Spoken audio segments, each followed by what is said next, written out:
क्या तुम्हें कभी ऐसा लगा है कि सब कुछ होते हुए भी अंदर कुछ खाली है? अगर हाँ, तो आज जो तुम सुनने वाले हो वो तुम्हारी जिंदगी बदल सकता है। ये जो आनंद में रहने की सतत प्रक्रिया है, यही आपके भीतर का कृष्ण तत्व है। ये कोई बाहरी वस्तु नहीं है, ये कोई ऐसी चीज नहीं जिसे बाहर जाकर खोजा जाए। ये तो आपके अस्तित्व की जड़ में बैठा हुआ है। बस अंतर इतना है कि आपने उसे पहचानना छोड़ दिया है, उसे महसूस करना छोड़ दिया है, और धीरे धीरे वह आपके जीवन से दूर होता चला गया। आज जरूरत है उसे फिर से जगाने की, उसे फिर से अपने जीवन का केंद्र बनाने की। एक संकल्प लो, बहुत बड़ा नहीं लेकिन बहुत सच्चा। ये संकल्प कि आज के बाद मेरे होने के कारण मेरे घर में, मेरे परिवार में, मेरे समाज में, मेरे शहर में दुख नहीं, केवल आनंद का विस्तार होगा। क्योंकि सच्चा आनंद वही है जो केवल अपने लिए न जिया जाए, जो दूसरों तक पहुंचे, जो किसी और के चेहरे पर मुस्कान बनकर खिले। तुमने कभी सोचा है कि जो व्यक्ति आत्महत्या की कगार तक पहुंच जाता है वह क्यों पहुंचता है? मनोवैज्ञानिकों ने वर्षों तक इस पर अध्ययन किया और एक बात सामने आई कि उस व्यक्ति को लगता है कि उसके होने का कोई अर्थ नहीं बचा, उसके जीने का कोई कारण नहीं बचा। वो इस पृथ्वी से भावनात्मक रूप से कट चुका होता है। जब जीवन में रस समाप्त हो जाता है तब जीवन बोझ बन जाता है। इसलिए जीवन में एक रस का होना बहुत जरूरी है। कोई एक कारण, कोई एक रिश्ता, कोई एक उद्देश्य जो तुम्हें इस धरती से जोड़कर रखे। रामकृष्ण परमहंस इतने बड़े संत जिनके दर्शन मात्र से लोग बदल जाते थे, जिनके स्पर्श से नरेंद्र विवेकानंद बन गए, लेकिन उनके जीवन में भी एक रस था, भोजन। उन्हें भोजन में बहुत आनंद आता था। वे स्वाद लेते थे, टिप्पणी करते थे, कहते थे इसमें नमक कम है, इसमें घी बढ़ाओ, अगली बार ऐसा बनाना। एक दिन उनकी पत्नी को ये बात अच्छी नहीं लगी। उन्होंने कह दिया, आप इतने बड़े संत हो और दिन भर बस खाने की बात करते रहते हो। उस दिन रामकृष्ण परमहंस शांत हो गए। रात में उन्होंने कहा, तुम नहीं समझोगे, इस पृथ्वी पर बने रहने का मेरा एकमात्र रस भोजन है। जिस दिन मुझे भोजन में रस आना बंद हो जाएगा, उसके एक सप्ताह बाद मैं ये शरीर छोड़ दूंगा। और वही हुआ। एक दिन उन्हें भोजन में कोई स्वाद नहीं आया और कुछ दिनों बाद उन्होंने शरीर त्याग दिया। ये कोई साधारण घटना नहीं है, ये जीवन का सबसे गहरा सत्य है। जिसके जीवन से रस चला जाता है उसका जीवन भी धीरे धीरे समाप्त होने लगता है। अब सोचो, तुम्हारे जीवन का रस क्या है? राम की कथा देखो, उनका जीवन दुखों से भरा था। वनवास, वियोग, संघर्ष, लेकिन उन्हीं दुखों ने पूरे विश्व को जोड़ दिया। लोग राम के दुख में अपने दुख को देखते हैं और एक हो जाते हैं, लेकिन कृष्ण ने दुनिया को आनंद से बांधा। उनकी हर लीला, हर मुस्कान, हर शरारत जीवन का उत्सव है। क्योंकि अंतिम यात्रा दुख की नहीं, आनंद की होती है। इसलिए ईश्वर का नाम है सच्चिदानंद, सत्य, चेतना और आनंद। लेकिन ध्यान रखना, हर आनंद सच्चा नहीं होता। एक आनंद वह है जो किसी को दुख देकर मिलता है, किसी का अपमान करके, किसी को चोट पहुंचाकर। ऐसा आनंद अपराधियों को भी मिलता है, अत्याचारियों को भी। लेकिन वह आनंद नहीं, वह विनाश है जो अंत में दुख ही देता है। और एक आनंद वह है जिसके आने से लोगों के चेहरे खिल उठते हैं, जिसकी उपस्थिति से वातावरण हल्का हो जाता है, जिसके होने से जीवन में प्रकाश आ जाता है।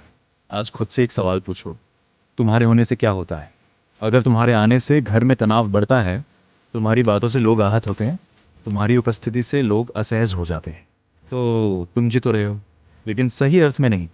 लेकिन अगर तुम्हारे आने से लोग मुस्कुरा देते हैं, तुम्हारे शब्द किसी के दिल को सुकून देते हैं, तुम्हारे साथ समय बिताकर किसी को अच्छा लगता है, तो समझ लेना तुम सच्चिदानंद के मार्ग पर हो। कुछ लोग ऐसे होते हैं जिनके चेहरे पर हमेशा एक शांति होती है, जैसे उन्हें कोई बड़ा खजाना मिल गया हो। और कुछ लोग ऐसे होते हैं जिनका चेहरा हमेशा दुख से भरा होता है, जैसे वे जन्म ही किसी शोक दिवस पे लिए हों। फर्क परिस्थितियों में नहीं, फर्क अंदर के रस में है। इसलिए कृष्ण तत्व को जगाओ, आनंद को अपनी आदत बनाओ, अपनी पहचान बनाओ। लोग कहते हैं मुझे खुद बहुत दुख है, मैं दूसरों को क्या खुशी दूं? लेकिन यही तो रहस्य है। जब तुम अपने दुख से ऊपर उठकर किसी और का दुख थोड़ा सा कम करते हो, तो तुम्हारा दुख आधा हो जाता है और सुख दोगुना हो जाता है। समाज में दो तरह के लोग होते हैं, एक वे जो कांटे बिछाते हैं, दूसरे वे जो कांटे निकालते हैं। कांटे बिछाने वालों को कभी सुख नहीं मिलता, लेकिन जो कांटे निकालते हैं उन्हें असली आनंद मिलता है, क्योंकि सेवा सबसे बड़ा रस है। रस खान एक मुसलमान कवि, लेकिन कृष्ण के प्रेम में इतने डूब गए कि सब कुछ छोड़ दिया। वे कहते हैं, अगर मुझे तीनों लोगों का राज्य मिल जाए और दूसरी ओर ब्रज में कन्हैया की गाय चराने का अवसर, तो मैं बिना सोचे गाय चराने को चुनूंगा। क्यों? क्योंकि वहाँ प्रेम है, वहाँ आनंद है, वहाँ जीवन है। कृष्ण केवल भगवान नहीं है, वे जीवन जीने की कला है। राधा और कृष्ण का प्रेम केवल प्रेम कहानी नहीं है, वह आत्मा और परमात्मा का मिलन है। जब कृष्ण ने पूछा, कौन हो तुम, तो वह सिर्फ एक सवाल नहीं था, वह एक शुरुआत थी, एक अनंत संबंध थी। और राधा का उत्तर, उसमें जो स्वाभिमान था, वह बताता है कि प्रेम में भी आत्मसम्मान जरूरी है। कृष्ण का जीवन हमें यह भी सिखाता है कि रंग, रूप, बाहरी चीज़ों का कोई महत्व नहीं है। उन्होंने स्वयं काला रूप स्वीकार किया ताकि दुनिया को ये संदेश दे सकें कि सुंदरता रंग में नहीं, भाव में है। आज की दुनिया जो रंग और पैसे और स्टेटस में उलझी हुई है, उसे कृष्ण से सीखने की ज़रूरत है। जीवन को सिर्फ जीना नहीं है, उसे महसूस करना है। बारिश में भीगना है, गीत गाना है, नृत्य करना है, प्रेम करना है। क्योंकि जो गीत नहीं गा सकता वो गीता भी नहीं समझ सकता। कृष्ण ने पहले जीवन को जिया, फिर गीता सुनाई। तुम भी पहले जीवन को जियो, फिर ज्ञान अपने आप आएगा। अब एक और गहरी बात समझो, तुम्हारे जीवन का असली मूल्य तुम्हारी कमाई, तुम्हारी सफलता, तुम्हारी पहचान से नहीं मापा जाएगा, बल्कि इससे मापा जाएगा कि तुम्हारे होने से कितने लोगों के जीवन में प्रकाश आया। अगर तुम्हारे कारण एक भी व्यक्ति मुस्कुराया है, एक भी व्यक्ति का दुख कम हुआ है, तो तुम्हारा जीवन सफल है। और अगर तुमने सब कुछ पा लिया लेकिन किसी के चेहरे पर मुस्कान नहीं ला पाए, तो तुमने कुछ भी नहीं पाया। इसलिए जीवन को आनंद का माध्यम बनाओ, अपने भीतर कृष्ण को जगाओ। कभी कभी अकेले बैठो और खुद से पूछो, मैं कैसा जीवन जी रहा हूँ? क्या मेरे कारण दुनिया थोड़ी बेहतर हो रही है या थोड़ी और कठिन? अगर उत्तर पहला है तो तुम सही दिशा में हो, अगर नहीं तो आज से बदलना शुरू करो। क्योंकि परिवर्तन बाहर से नहीं, अंदर से आता है। और अंत में, अगर राधा सच्चे मन से पुकारे तो कृष्ण जरूर आते हैं। और अगर तुम सच्चे मन से जीवन को पुकारोगे तो आनंद जरूर आएगा। बस एक बार पूरे दिल से, पूरे विश्वास से आनंद को चुनकर देखो, तुम्हारी जिंदगी बदल जाएगी और तुम्हारे साथ पूरा संसार भी बदलने लगेगा।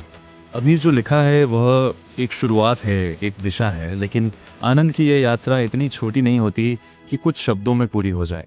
यह तो एक निरंतर बहने वाली धारा है, जितना इसमें उतरते जाओगे उतना ही गहराई मिलती जाएगी। अब जरा और गहराई में चलते हैं।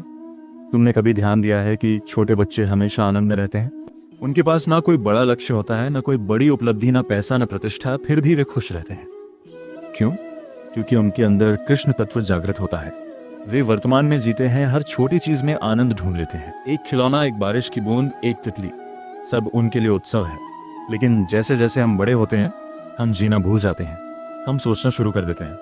हम हर चीज में गणना करने लगते हैं, इसमें मुझे क्या मिलेगा, इससे मेरा क्या फायदा है, लोग मेरे बारे में क्या सोचेंगे।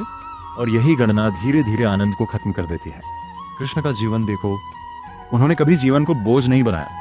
उन्होंने हर परिस्थिति को लीला बना दिया। चाहे माखन चुराना हो, चाहे काले नाग का सामना करना हो, चाहे महाभारत का युद्ध हो, हर जगह एक सहजता, एक खेल भाव, एक आनंद। यही कृष्ण तत्व है। जीवन को समस्या नहीं, लीला मानना। तुम्हारे जीवन में भी समस्याएं हैं, हर किसी के जीवन में होती हैं, लेकिन फर्क यह है कि कुछ लोग उन समस्याओं में डूब जाते हैं और कुछ लोग उन्हीं समस्याओं को खेल की तरह जी लेते हैं।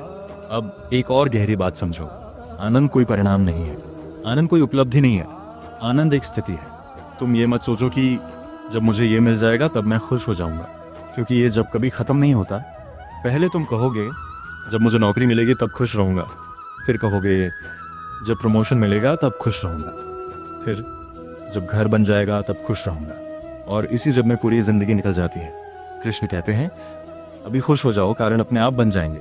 तुमने देखा होगा कुछ लोग बहुत साधारण जीवन जीते हैं, लेकिन उनके चेहरे पर एक अजीब सी चमक होती है। और कुछ लोग सब कुछ होने के बाद भी अंदर से खाली होते हैं। क्यों? क्योंकि आनंद बाहर की चीज़ों से नहीं आता, आनंद भीतर की स्थिति से आता है। अब ज़रा संबंधों की बात करते हैं। आज के समय में लोगों के पास सब कुछ है, लेकिन रिश्तों में रस खत्म हो गया। बातें हैं लेकिन भाव नहीं है, साथ है लेकिन जुड़ाव नहीं है। घर में लोग साथ रहते हैं, लेकिन दिल अलग अलग जगहों पर होते हैं। क्यों? क्योंकि हमने देना छोड़ दिया है, हम सिर्फ लेना जानते हैं। कृष्ण का प्रेम देखो, वह लेने का नहीं, देने का प्रेम है। राधा से प्रेम किया, लेकिन बदले में कुछ नहीं मांगा। गोपियों से प्रेम किया, लेकिन उन्हें बांध कर नहीं रखा। सच्चा प्रेम वही है जिसमें स्वतंत्रता हो, जिसमें अपेक्षा कम हो और समर्पण ज़्यादा हो।